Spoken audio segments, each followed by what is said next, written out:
Hey, welcome back to The Vinyl Narrative. Now today we are reviewing a hot release from the Interscope Vinyl Collective subscription service, and it is one that sold out ridiculously fast because we're talking about one of the biggest artists on the planet right now.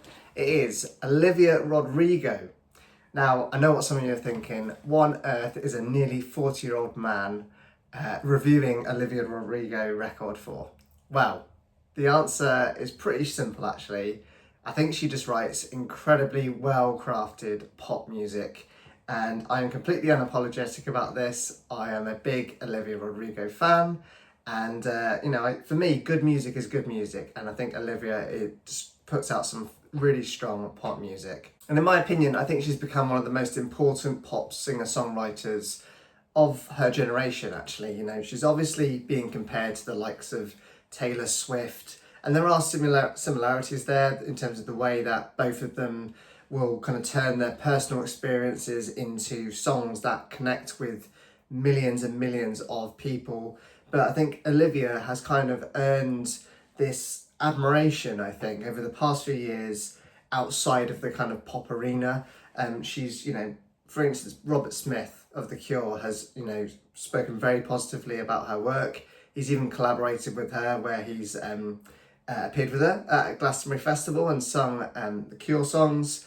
But yeah, she's just appeared on also some major lists. So recently, the New York Times, they had a ranking of the best singer-songwriters of all time, their top 100, and Olivia got into the top 90. So no mean feat by any means, but I think she's a really great artist and just slightly different from all of the kind of generic pop music that is out there today.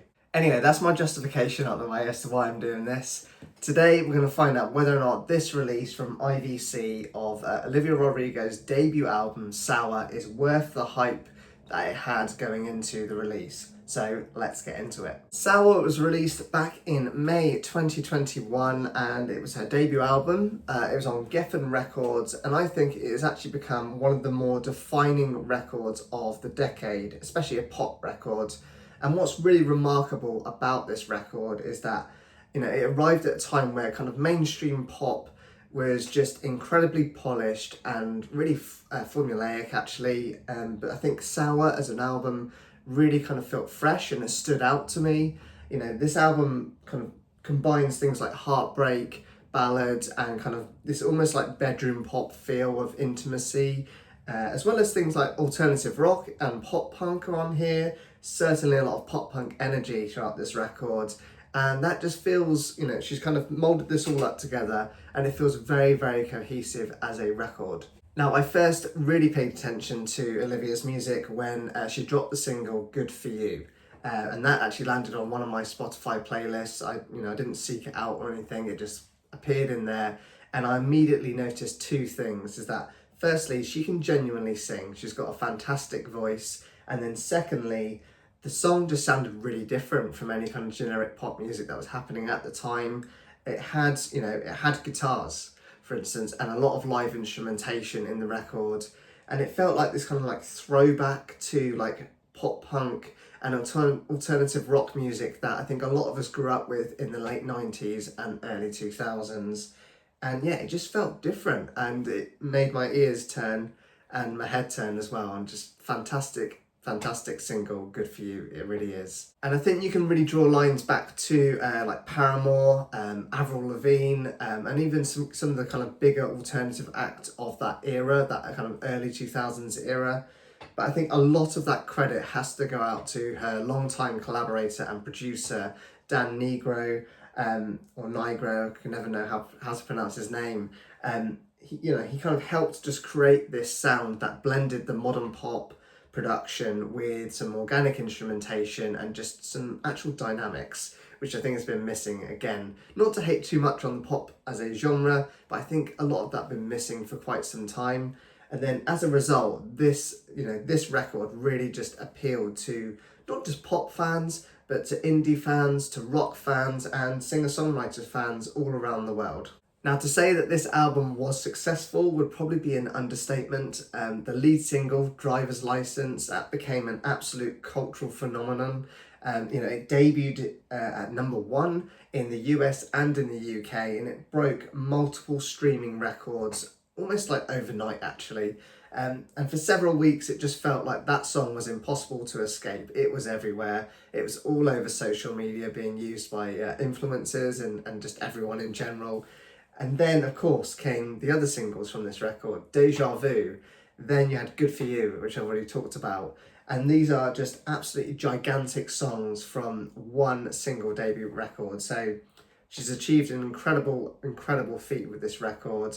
And to boot, she also got critical acclaim from the Grammy Awards, where she won, I think it's Best Pop Vocal Performance as well, or Best Pop Vocal Album, I think. Yeah, that is no mean feat at all, and I think it's well deserved that I should be talking about her. So what are we getting with this release? This isn't your standard kind of retail packaged release. This is from the Interscope Vinyl Collective, and this edition was limited to 3,000 records worldwide, and each copy, if I show you the back there, is individually foil stamped with a number out of 3,000, sorry.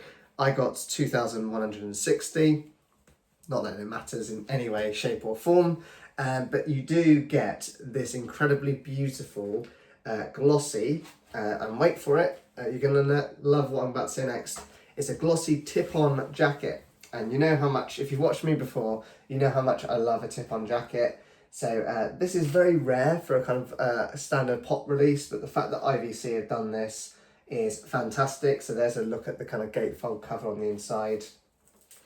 And also in terms of the inner sleeve, it pretty much replicates the same inner sleeve as the original kind of like release. So from 2021, sorry. So there's a look at just the lyrics, the handwritten lyrics there on the inner sleeve. Now, I think you probably saw the kind of little bonus that you get with this record on the front, or maybe some of you didn't spot it if you're not eagle-eyed enough. On the front cover, looks all normal. This is actually a detachable magnet. So there you go. You get, this is a bit gimmicky, I will admit it, but I think it's just a nice little extra that they've chucked in. I quite like it. My 3-year-old absolutely loves it because she has a lot of fun. Whenever this record has been out over the past few weeks of me playing it, she will take the magnet off and go and hide it somewhere that is magnetic. And it usually ends up on our fridge, and she thinks it's hilarious that she's stolen it. So yeah, I'm glad they included it just for her, actually. Then if we look at the colour of the vinyl, because it's not a standard vinyl colour, which is nice, it is a, quite rightly so, purple marbled vinyl. I'll give you a nicer look at that out of the inner sleeve I've put it in. There you go, look at that, lovely effect. Really suits the record as well. I'm surprised that this colourway didn't happen in the original pressing of this record. I'm sure there was a purple variant. I used to have a standard Indies exclusive pink or baby pink variant of it.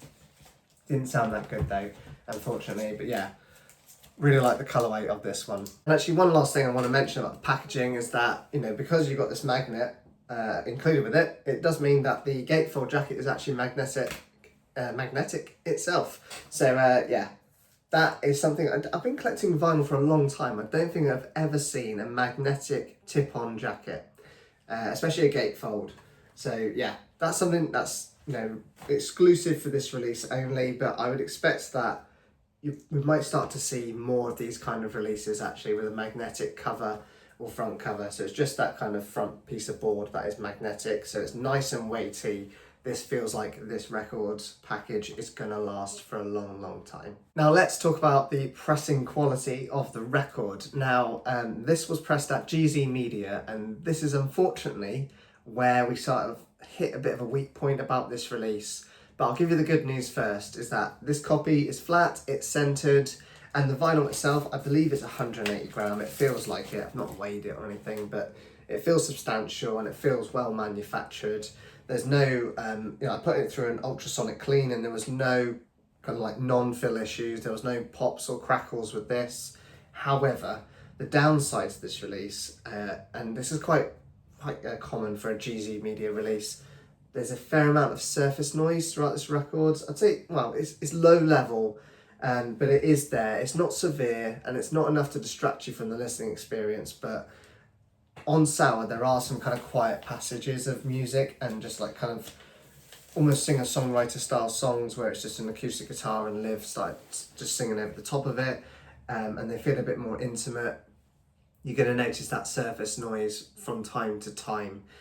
But yeah, the one other positive about this actually is that I noticed no inner groove distortion at all, and that's kind of rare for this kind of release, because there's quite a lot of, well, there's a fair amount of music on each side, and some of the more louder and busier tracks are towards the end of each side, and that is they are normally quite susceptible to IGD or inner groove distortion, but I didn't notice that here, so that was a nice little bonus. But with the surface noise, you know, it's just a real shame that that is there, because quite frankly, the mastering on this record is so strong. It's one of the highlights of this release. And I genuinely think if Interscope had, you know, sent it to someone like RTI or to like Fidelity Record Pressing, like they have done with some of their previous subscription releases, this probably would have been an absolute near perfect release. So overall, it's a good pressing, but not a flawless one, unfortunately. So now we get to the real star of the show of this release. It's not the magnet, it's the mastering. Now, this was remastered from a digital source by Levi Seitz at Black Belt Mastering, and quite frankly, Levi has just knocked it out the park of this release. I will say it now that this is comfortably the best version of this album I have ever heard, and I compare that to the indie exclusive that I used to own and to the streaming master as well. It just absolutely wipes the floor with them, in my opinion. From what I understand, Levi was working from a 44.1 kilohertz source master, which is not the kind of like highest quality master I think available. I think there is a 48 kilohertz source out there on some streaming platforms. So, you know, don't start clutching your pearls yet. I think he's smashed it with this. He's managed to give the low end just way more punch and weight and kind of authority, and you've got the upper mid-range as well. It's just been like enhanced just enough to kind of bring Olivia's vocals a bit more forward in the mix, and her voice remains, you know, still clean and focused, and it's emotionally engaging throughout the whole album, which is what you want from an album like this. I did see some reports of some sibilance issues from some people on Discogs. Personally, I've not experienced any whatsoever, but it might just be because my cartridge is slightly better, or it can handle those kind of issues a bit better. But perhaps most importantly, I think what Levi's managed to do is introduce a bit of depth and a bit of dimensionality that's kind of been missing from previous releases and streaming masters. And you know, the original pressing that I had on the baby blue vinyl always sounded a bit flat and compressed and just not very exciting at all. This one feels alive, and you know, the soundstage is just that little bit more wider, so the instruments have a bit more room to kind of breathe, and you can pick out individual bits of production just because there's a nicer separation. And there's some things in here that I've never noticed before, and I've heard this album a lot. I'm not ashamed to say that. I've listened to this album a hell of a lot, especially upon its first release. And from a modern pop record, having a nice wide sound stage with a decent production is hugely impressive to me. Let's talk about some of the highlights of this release, and we're going to pick out 3 or 4 songs for you. So the first one I'd say is an absolute standout is Driver's License, the debut single from her. And you know, this is the song that essentially launched her as this kind of global superstar, and it sounds absolutely fantastic on this pressing. And you know, it's, especially when you get to the part of the song where you kind of have the emotional climax, the soundstage just expands really dramatically, and there's a real sense of scale that I think just wasn't apparent on previous pressings at all.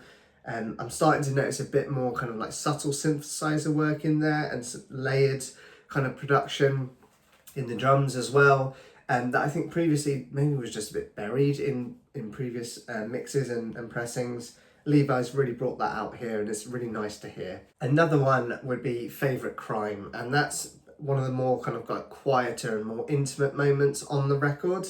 It's towards the end of the album as well, but the vocal presentation on that is just absolutely beautiful. Olivia sits like really front and centre. You've got the acoustic guitars, they sound very natural and very realistic. Again, that's something very rare for a pop record. And then, you know, when the arrangement actually kind of expands in that second half, again, you start to kind of pay dividends of that wider soundstage that Levi's managed to bring out in his mastering. He has that in that second half, he kind of has the increased bass presence, and just, yeah, it really pays dividends is probably the way I'd say it. And I think the same actually applies to the final track on the album, which follows Favourite Crime, called Hope You're Okay. It's a very similar affair, and it just closes out the album wonderfully. And I think Levi's managed to give both tracks just enough room and enough kind of like EQing to make everything breathe nicely. So yeah, a lovely finisher on this record. But then let's get on to the crown jewel, the highlight, my favourite song from this record, Good For You. It's the best I've ever heard it, and you know, this version of this song, Good For You, it just has a real authority. The bass is punchy, the guitars in both the left and the right channels have a really nice bite to them, and her vocals cut through, again, really beautifully. And when that final chorus hits, everything just kind of comes together really perfectly. So this track just finally absolutely thumps through my system, and Levi has managed to make an already brilliant song sound even better. It's extra sweet, or, you know, I suppose I should say extra sour, I don't know. Anyway, I'll see myself out for that terrible pun. So the all-important question, should you go out and buy this? Well, that's probably the tricky part, because it is now sold out, and it sold out on the first day of release. Within, I think it was like 2 hours, it sold out. So that means on the aftermarket, you're probably looking at about £100 or slightly under £100. So it's not a cheap release anymore at all. But I will say, if you are an absolutely huge Olivia Rodrigo fan and you're looking for the definitive version of this record, then I'd say it's a yes from me. If you've got the money to do it, do it. I think you'll absolutely love this version. This is the one to own, in my opinion. I think the mastering alone justifies its reputation. However, if you are just primarily interested in the music, you're not like an audiophile, you just want this album on vinyl, I think, and certainly you don't want to pay kind of aftermarket prices, I think you'd be perfectly happy with one of the Ryan K. Smith cuts that were pressed at Optimal Media. So hunt one of those out. I think there was a reissue done in 2022 for the 1 year anniversary, because apparently that is a thing now. Find the one with RKS in the dead wax, lacquer cut at Sterling, and it's pressed at Optimal. I think it's on black vinyl. That one apparently is also very good. Complete package, I'd say this presentation is absolutely superb. Mastering is exceptional, and the only thing probably holding it back from true greatness and to be considered maybe an audiophile record is just that pressing quality. If that surface noise wasn't there, for me this would be a 10 out of 10. But because of that, I would rate it probably an 8.5 out of 10. It's a fantastic release, coming close to just being an all-time great modern pop reissue. That's my thoughts on it. Absolutely love it. You probably weren't expecting me to be reviewing this record, but here we are today. So if you've heard this pressing, let me know what you thought about it. Do you enjoy it, or are you putting it on the aftermarket to make a bit of a profit?